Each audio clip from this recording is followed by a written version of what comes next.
Um,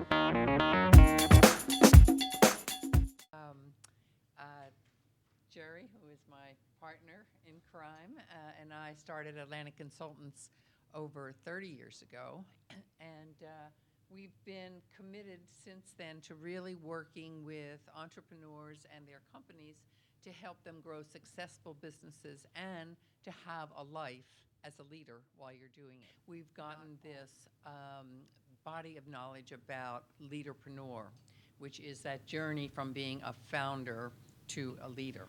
Starting with you, Deborah, what did you have to change about yourself in order to be able to grow the company?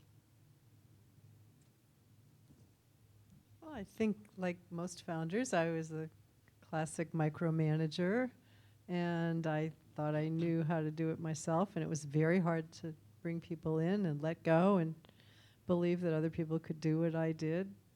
Even it's I kind of met with some success. I said, well, am I going to send this person out into a classroom full of new people and have them stand up and be the expert and let go of that? And it was hard, and trust that they would have everybody like them as much as they liked me. Most founders are very detail-oriented, unless they come from the sales side, maybe.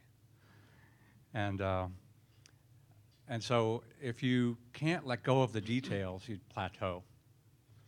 And if you want to get beyond the plateau, you have to change things. And some of that is trust, some of that is processizing, some of that is just being able to step back a little bit and decide that maybe all the details aren't that important. I don't need to make that decision. Somebody else make it.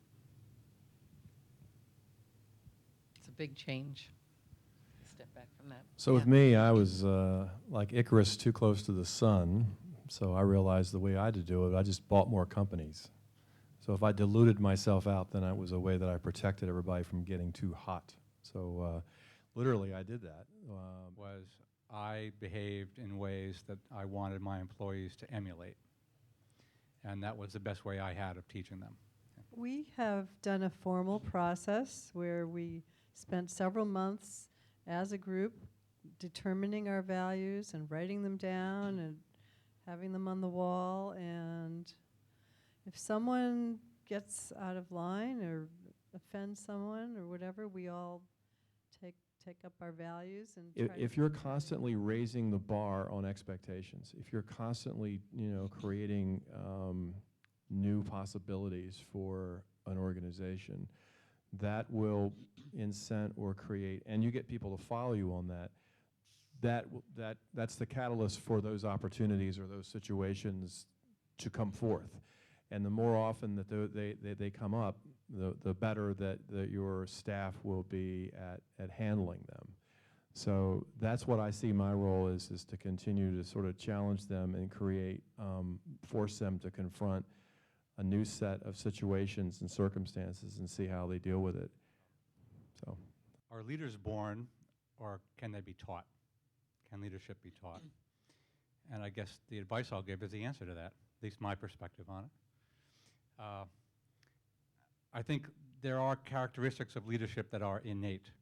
And I think most people who want to go out and found a company have those drives early in their life. They know they want to go out and do something.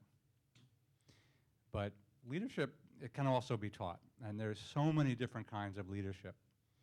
And it really depends on the kind of organization that you operate in. Leadership in IBM is very different than leadership at Apple.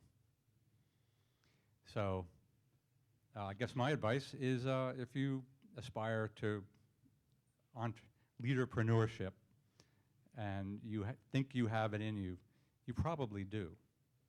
But if you're not sure, go to more of Bonnie's events.